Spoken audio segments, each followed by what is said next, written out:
Good Shabbos. This week we have a double portion, Bahar and Bechukosai, which ends the reading of the book of Vayikra, of Leviticus.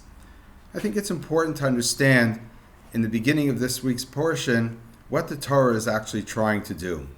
Many of us think of the Torah as giving us ritual commandments and perhaps moral and ethical demands in order to make a person a good person and somebody who might be going down the middle path, maybe even lifnim mishur sadin, even beyond the letter of the law, to be a kind person.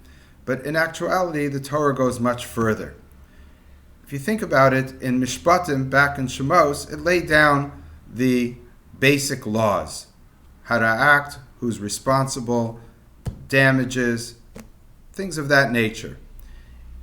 A couple of weeks ago we read Kedoshim. It says, Kedoshim to you, you should be holy. And there it's saying, you know what? It's more important that you're not just a ethical person, but you go beyond the letter of the law, that you take it a step further, that you're holy, ki kadosh ani, because I, God, am holy. And it's asking to do more than is really the norm.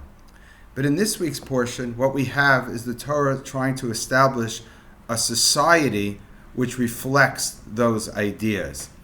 And what it's doing is, within a agrarian society, a society which revolves around agriculture, it's trying to set up a system which doesn't allow people to fail. And therefore it's really what you'd call socialism to a certain degree. Now, I wouldn't say it's social democracy because, of course, we know that the Torah talks about having a king and a monarchy. Again, it's understood that the monarch should rule according to the laws of the Torah. So the constitution of the Jewish people of Israel is not just to have a monarch do whatever is at his whim or her whim, but rather have to act within the confines and the parameters of the laws and the guidelines of the Torah. But it still is a monarchy. But between two systems which we're familiar in modern times, between communism and pure capitalism, we have what we call today a social democracy. I would say the Torah is aiming for a social monarchy. And it's what it's really doing is saying, listen, communism on the books, in theory, is great. Everyone's equal, we all share, everyone has what they need, it's perfect. In reality, it doesn't work. History has proven that to be the case. It works on a small scale, like in a family unit. It might work in a kibbutz to a certain degree, but even that's shown that over time it doesn't really last. On the other hand, we have sort of extreme capitalism, someone like Ayn Rand, who pushes a total individuality and refusal to give charity, because charity only helps people who are not being productive in society. And in between there, we have what you call socialism, which is saying, listen, we do expect people to work for their own individual needs and to even have a little bit of desire being fulfilled, maybe even a little greed, but you have to care about society at large. Because although we might have laws which tell you, or advice which tells you how to be a good person, if we don't institute that into our national laws, it probably won't work. We have to have some kind of enforcing. So what the Torah does in Bahar is actually creates such a society. Again, within an agrarian culture. It's not exactly what we would approach, how the way we would approach it today, but it works at least in an ideal sense in the time when the Torah was given and the society in which the people lived at that time. And what does it tell us? Very simple. It says that everybody owns land, which is basically, the Torah says that the land was divided up equally amongst all of the Jewish people, except for the tribe of Levi, which the rest of the Jews had to support because they're servicing us in the temple and the Kohanim and the priests.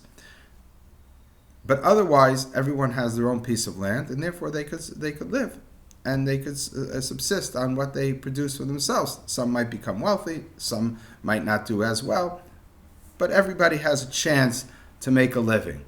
The problem with that is some people make bad choices. Sometimes the weather is not good for you.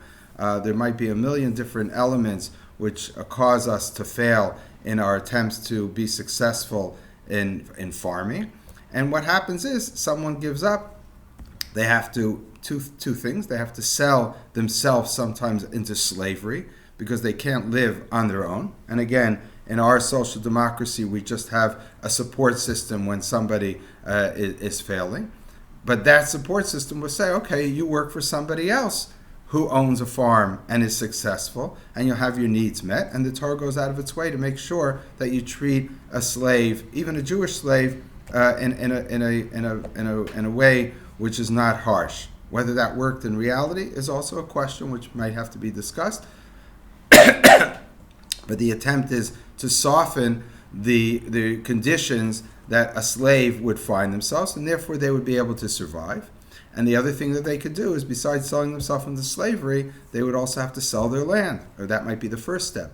They're not successful. They sell their land to somebody who's more successful, and that person now has at least some cash to get him along for a while. But in a society which focuses on agriculture, they probably won't be so successful. Of course, even in agricultural society, there were people who lived in cities and could be artisans and maybe businessmen to a certain degree. But it was more difficult in those times to be successful if you sold your land. So what does the Torah do? The Torah says that we have a system that every 50 years in Yovel, in the Jubilee year, two things happen.